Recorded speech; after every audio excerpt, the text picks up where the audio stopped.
And the brain room is where we all began, or we all end up. Well, really, both, assuming you believe in reincarnation. After we die and before we're born, we are just, as I said, soul or spirit. And in that sense, when we are in that state, I assume we could directly negotiate with God in some fashion. And between us and God, or us in the spiritual realm, or us in the imaginary territories, or all of the above, we negotiate, we interact with all of this. The angels, God, spirit, and perhaps imaginary territories too. Whatever. I like to say we negotiate with God directly. Perhaps because that's where the ultimate decision will come from. The ultimate okay as to our new destiny that we chose for us. Our new life form. Our new life experiment. Our new life lesson. Hopefully we'll be able to correct the errors of past lifetimes with future lifetimes. Just as with creation we correct the past mistakes of past creation with future creation. And this happens continuously. According to Erwin Laszlo and Science in the Akashic Field, the universe itself is created many, many zillions of times, each time improving upon itself by relying on information garnered from past experience of the universe. And we all imprint on this with our thoughts, desire, memories, and attitudes, and so forth. So there's the creation in the sense of universes being created a zillion times, and then there's creation in the ordinary sense of you creating your day and you creating your workflow or your study flow or whatever you're up to, and making a new go of things on each new day. And as each day is new, and as every activity is different from preceding times, in a sense we are continually creating anyway, in this common, ordinary sense. In the sense we create new experience. Constantly, of course.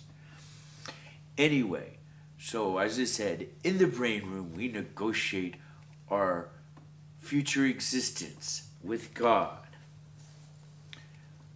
So that is all very interesting. Well, there's another concept which is kind of bizarre too, and that is a concept of internalization. Everything comes back to us. Well, we don't think of it that way, but that's what internalization is. We would like to think of externalization, typically. That is, everything goes out from us.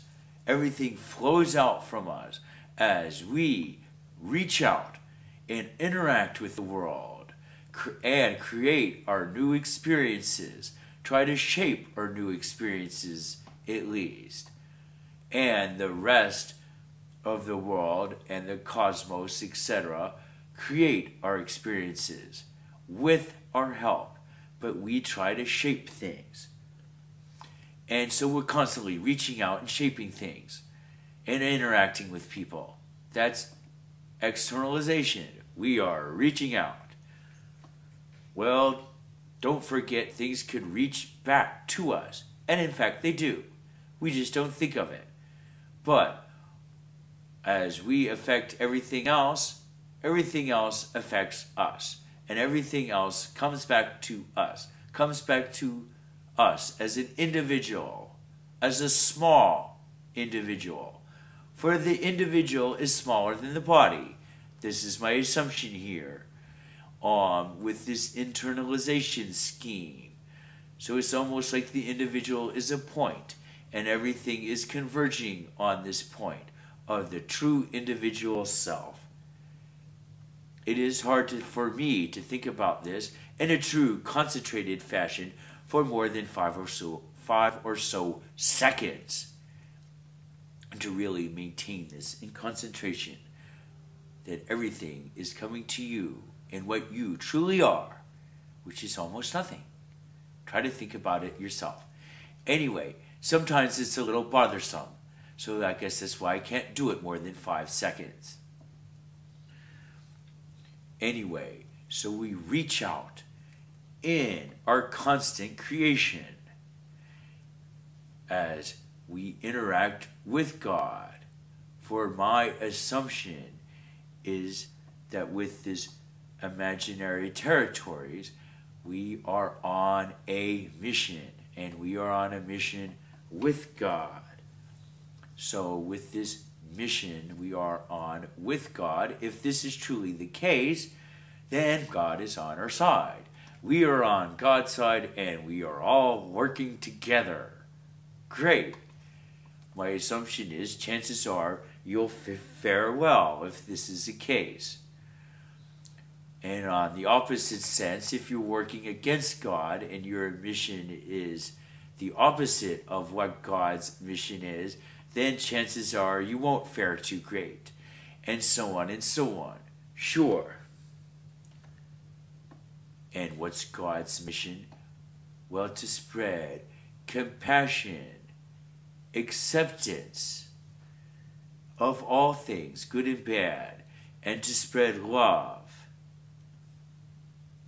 So, with the spread of love, the spread of compassion, the spread of understanding, the spread of generosity and sharing, well, that will help reduce our dualistic thinking, and perhaps that will bring us closer to God.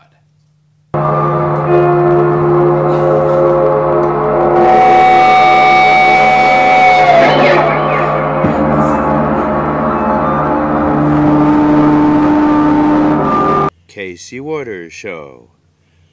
Producer, Casey Waters. Graphic editing, Judson Laird. Please note our new email address, CaseyWaters2@CaseyWaters.com.